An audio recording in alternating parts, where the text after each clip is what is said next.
Assalamualaikum warahmatullahi wabarakatuh. Perkenalkan, kami dari kelompok 6 dari mata kuliah Manajemen Laboratorium ingin menampilkan presentasi kami tentang bekerja dengan bahan kimia. Adapun anggota kelompok yaitu Anita Syafitri Lubis, Denny Bendrianis, Wiki Rahmadiaswan, dan Sriwijaya. Untuk penyampaian materi pertama itu diserahkan kepada saudari Anita Syafitri Lubis. Kepada Anita. Baik, terima kasih kepada moderator.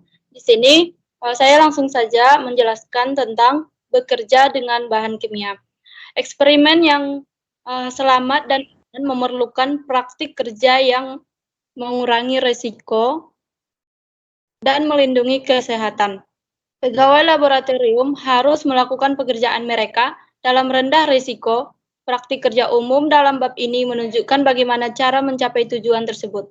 Adapun prinsip praktik kerja yang membahas pada bab ini adalah yang pertama ada perencanaan sebelumnya, yaitu dengan menentukan potensi bahaya yang terkait dengan eksperimen sebelum memulai.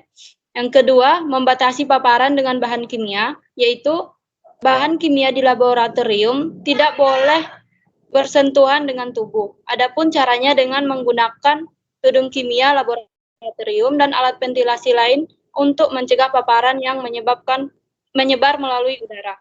Yang ketiga, jangan meremehkan risiko. Anggaplah semua pencampuran bahan kimia lebih beracun dibandingkan komponen yang lebih beracun tersebut. Dan yang terakhir, bersiaplah jika kecelakaan terjadi. Sebelum memulai eksperimen, kita harus mengetahui tindakan apa saja yang akan kita lakukan jika suatu bahaya terjadi secara tiba-tiba. Next week.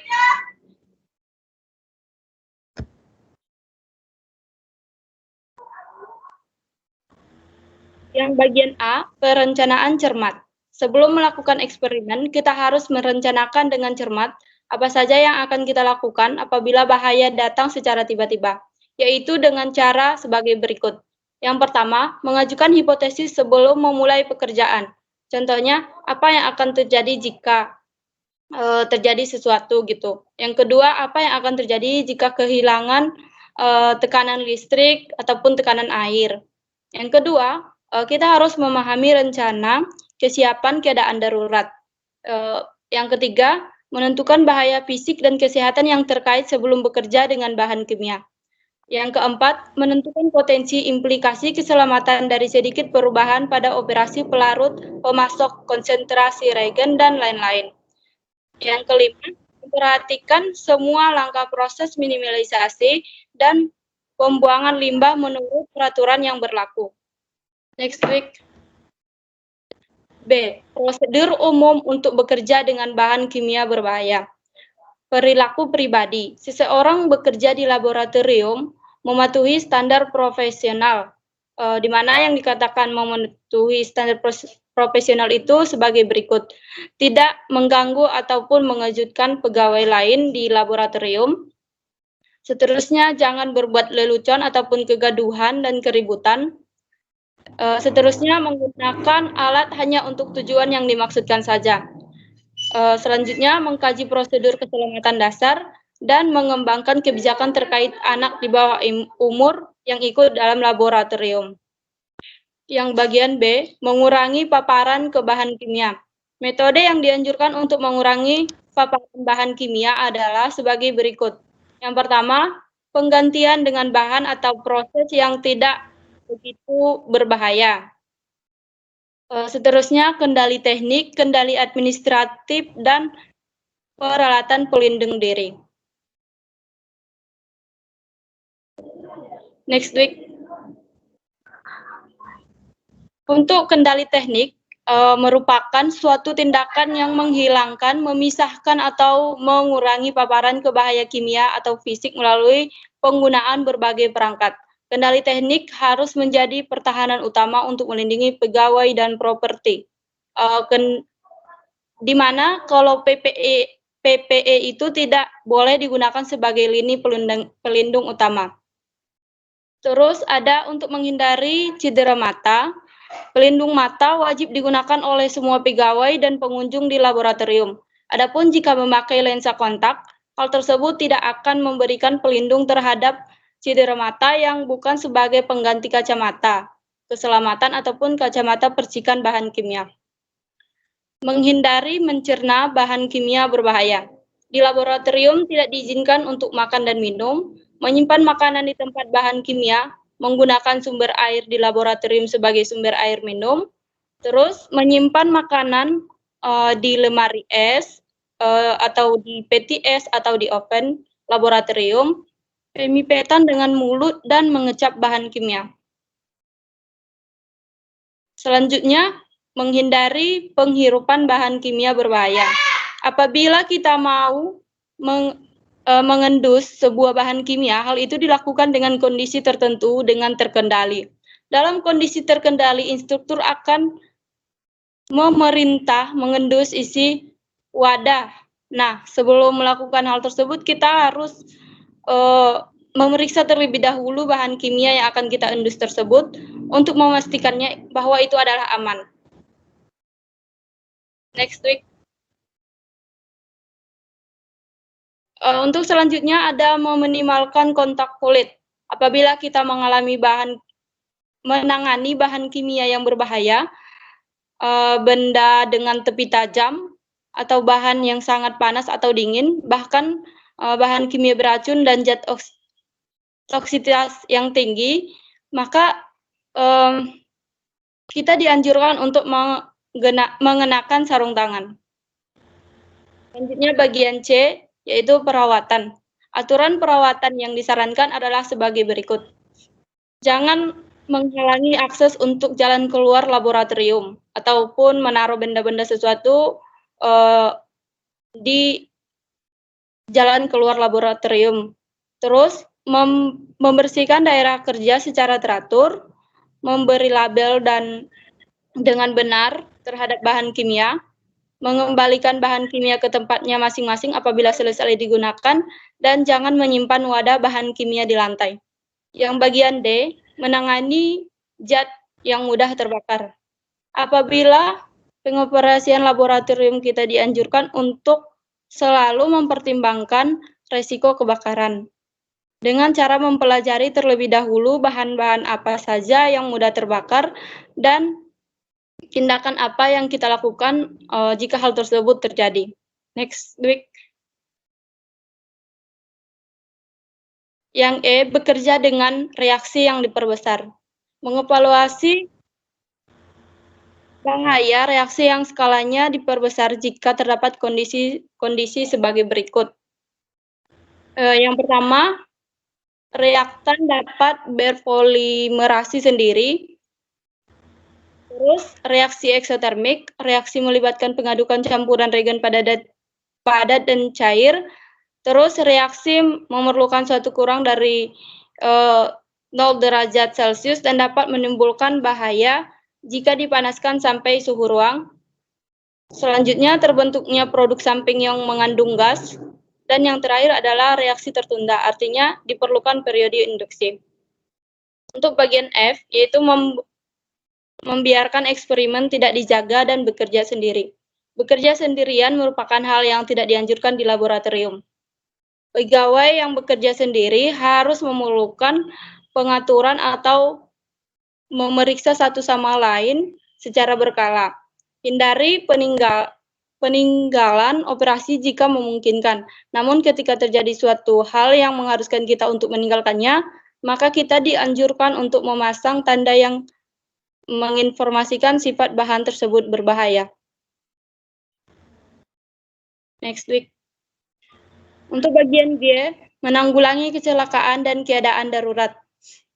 Menangani pelepasan zat berbahaya secara tidak sengaja. Apabila terjadi pelepasan zat bahaya secara tidak sengaja, maka hal-hal berikut dianjurkan untuk dilakukan. Yang pertama, memberitahu pegawai laboratorium lainnya tentang kecelakaan yang terjadi. Yang kedua, jika gas sangat beracun atau bahan yang mudah menguap dilepaskan, maka dianjurkan untuk mengevaluasi area. Yang ketiga, merawat merawat pegawai yang cedera atau terkontaminasi. Yang keempat, melakukan beberapa langkah untuk menghalangi dan membatasi tumpahan jika hal ini dapat dilakukan tanpa risiko cedera atau kontaminasi. Yang kelima, membersihkan tumpahan dengan prosedur yang sesuai. Yang keenam, membuang bahan yang terkontaminasi dengan cara-cara yang benar. Yang kedua, tumpahan dengan zat bertoksitas tinggi.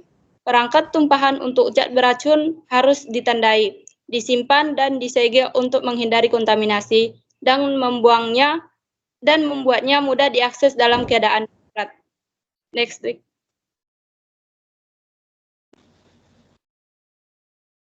Yang ketiga, pembersihan tumpahan. Untuk bahan dengan kemudahan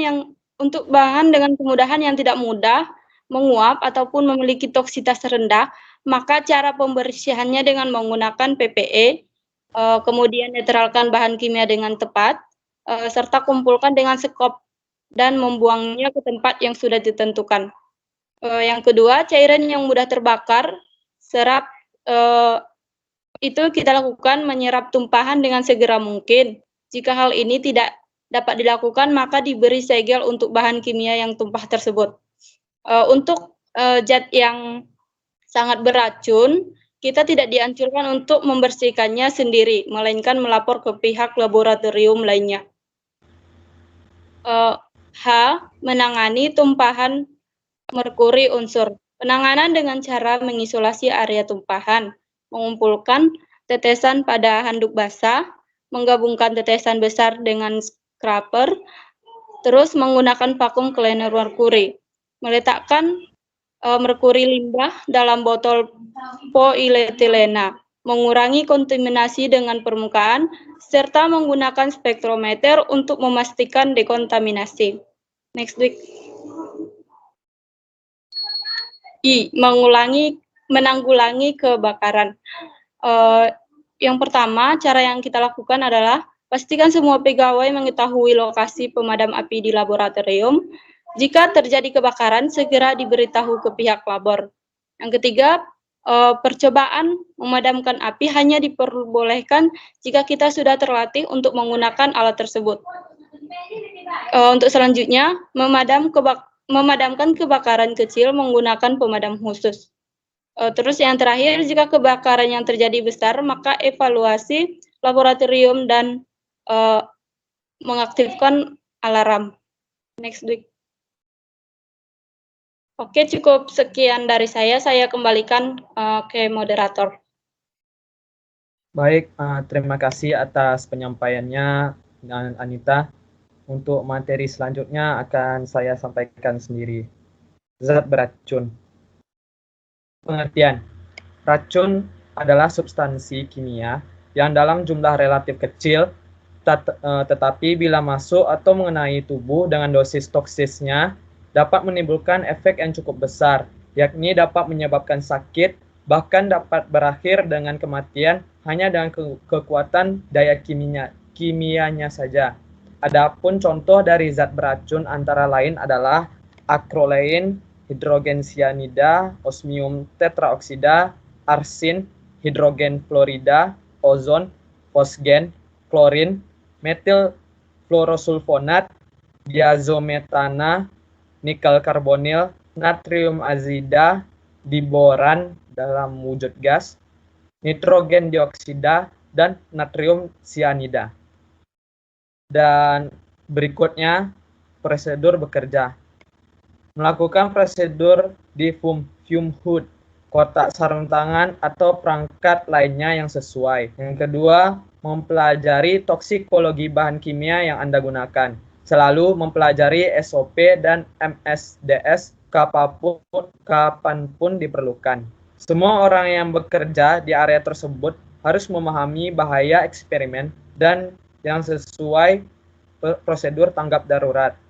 Setelah menggunakan bahan beracun, pekerja laboratorium harus mencuci muka, tangan, leher, dan lengannya. Berikutnya, peralatan yang digunakan untuk menangani bahan kimia sangat beracun harus diisolasi dari laboratorium umum lingkungan hidup. pompa vakum laboratorium yang digunakan dengan bahan-bahan ini harus dilengkapi dengan perangkap dingin atau scrubber efisiensi tinggi dan dimasukkan ke dalam exhaust hood. Berikutnya, peralatan dan APD yang bersentuhan dengan bahan beracun atau sangat beracun harus dibersihkan secara menyeluruh. Minimalkan jumlah racun yang disimpan di area kerja, dan bahan baru dengan toksisitas atau karsinogenitas yang tidak diketahui harus dianggap sangat toksik atau karsinogenik, dan tindakan pencegahan khusus harus dilakukan untuk meminimalkan paparan. Berikutnya yaitu zat bahaya hayati. Pengertian. Racun adalah substansi kimia yang dalam jumlah relatif kecil, tetapi bila masuk atau mengenai tubuh dengan dosis toksisnya dapat menimbulkan efek yang cukup besar, yakni menyebabkan sakit, bahkan dapat berakhir dengan kematian hanya dengan kekuatan daya kimianya saja. Adapun contoh-contoh zat bahaya hayati antara lain benda tajam seperti jarum, suntik, kaca objek, pipet, tabung kapiler, pecahan kaca, mata pisau bedah. Limbah-limbah autoklav, yakni semua spesimen atau material yang terkontaminasi darah, plasma, urin, feses, serum, jaringan, dan lainnya yang bersifat menular. Berikutnya, limbah untuk insinerasi atau kremasi, yakni bangkai hewan, jaringan, organ, dan lainnya. Berikutnya, limbah terkontaminasi zat kimia, yaitu limbah yang tidak dapat diautoklav. Dan yang terakhir, limbah yang tak berbahaya dan tidak mengandung agen penginfeksi, yaitu medium, nutrien, dan jaringan yang tak mengandung agen penular. Selanjutnya adalah prosedur bekerja. Kenakan peralatan pelindung personel yang tepat, termasuk jas lab lengan panjang dan latex, sarung tangan, kacamata pengaman, dan sepatu jari kaki tertutup saat mengenai limbah biologis. Semua limbah biohazard dimasukkan ke dalam kantong plastik double yellow dengan biohazard tanda tercetak di atasnya. Limbah biohazard harus diklasifikasikan berdasarkan metode pengolahan atau pembuangannya. Benda tajam harus ditempatkan di wadah benda tajam yang sesuai, dan jika limbah biohazard terkontaminasi bahan kimia, maka limbah tersebut harus diperlakukan sebagai limbah kimia. Baiklah, sekian penyampaian materi saya. Selanjutnya akan dilanjutkan oleh Saudari Sriwijaya. Kepada Sriwijaya dipersilahkan. Terima kasih moderator. Selanjutnya itu bekerja dengan bahan kimia yang mudah terbakar. Semua pegawai laboratorium harus mengetahui sifat bahan kimia yang mereka tangani dan memiliki pemahaman mendasar tentang bagaimana kondisi laboratorium mungkin mempengaruhi sifat ini.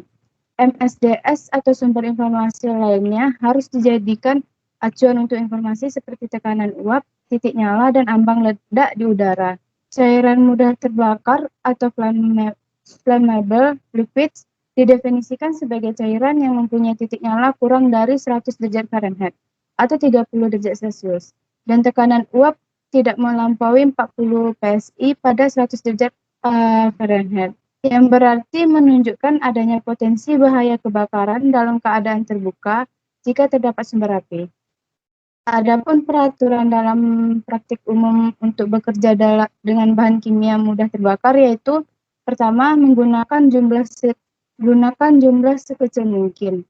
Kedua, sebanyak mungkin kurangi atau hilangkan adanya bahan mudah terbakar dan mengoksidasi, misalnya udara. Tutup botol dan bejana yang tidak digunakan. Kemudian gunakan semut gas lembab bila memungkinkan. Yang ketiga, simpan bahan kimia dengan baik. Dengan secara fisik memisahkan bahan mudah terbakar dari operasi dan sumber penyudutan lainnya. Yang keempat, yaitu simpan zat mudah terbakar yang memerlukan penyimpanan suhu rendah hanya di lemari es yang dirancang untuk tujuan tersebut. Dan jangan menggunakan lemari es biasa untuk menyimpan bahan kimia. Yang kelima, Pengolahan bahan kimia sangat diperlukan untuk memudahkan pengerjaan di dalam laboratorium. Yang keenam, ketahui setiap sifat dari bahan kimia untuk meminimalisir akibat dari kecelakaan kerja. Yang ketujuh, pahami setiap tanda atau larangan di laboratorium untuk mencegah terjadinya kecelakaan kerja. Yang ke-8, mengikuti dan mengetahui setiap tanda di dalam laboratorium untuk menghindari kecelakaan kerja. Dan yang terakhir, yaitu menggunakan alat keselamatan kerja sesuai dengan bahan kimia yang akan digunakan. Selanjutnya, saya kembalikan ke moderator. Baik, terima kasih atas penyampaiannya. Untuk materi selanjutnya itu akan disampaikan oleh Saudari Deni. Kepada Deni dipersilahkan. Baik, terima kasih moderator. Materi selanjutnya yaitu mengenai bahan kimia reaktif atau mudah meledak. Next. Bahan kimia mudah meledak adalah bila reaksi kimia bahan tersebut menghasilkan gas dalam jumlah dan tekanan yang besar, serta suhu yang tinggi, sehingga menimbulkan kerusakan di sekelilingnya.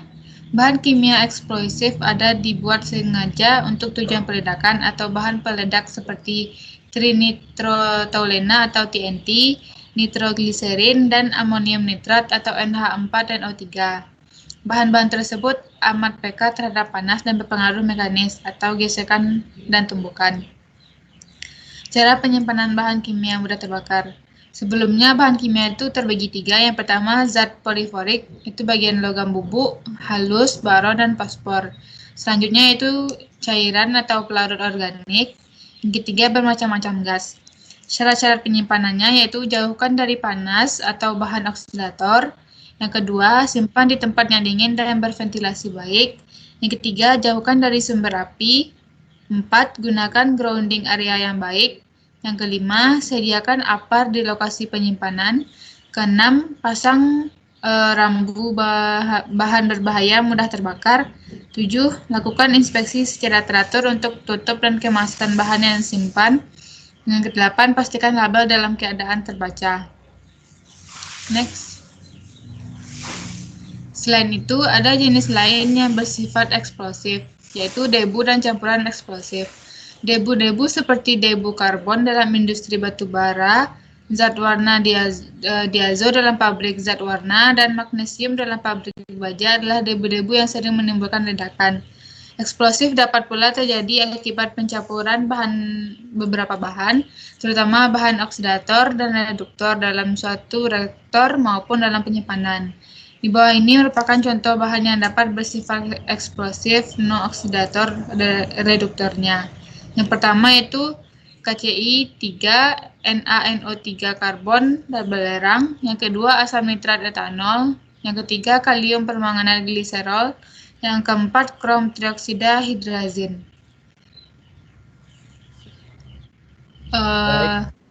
Saya kembalikan ke moderator. Baik, sekian dari presentasi kami. Apabila ada kesalahan dan kekurangan, mohon maaf. Wabillahi taufik wal hidayah. Assalamualaikum warahmatullahi wabarakatuh. Waalaikumsalam warahmatullahi wabarakatuh.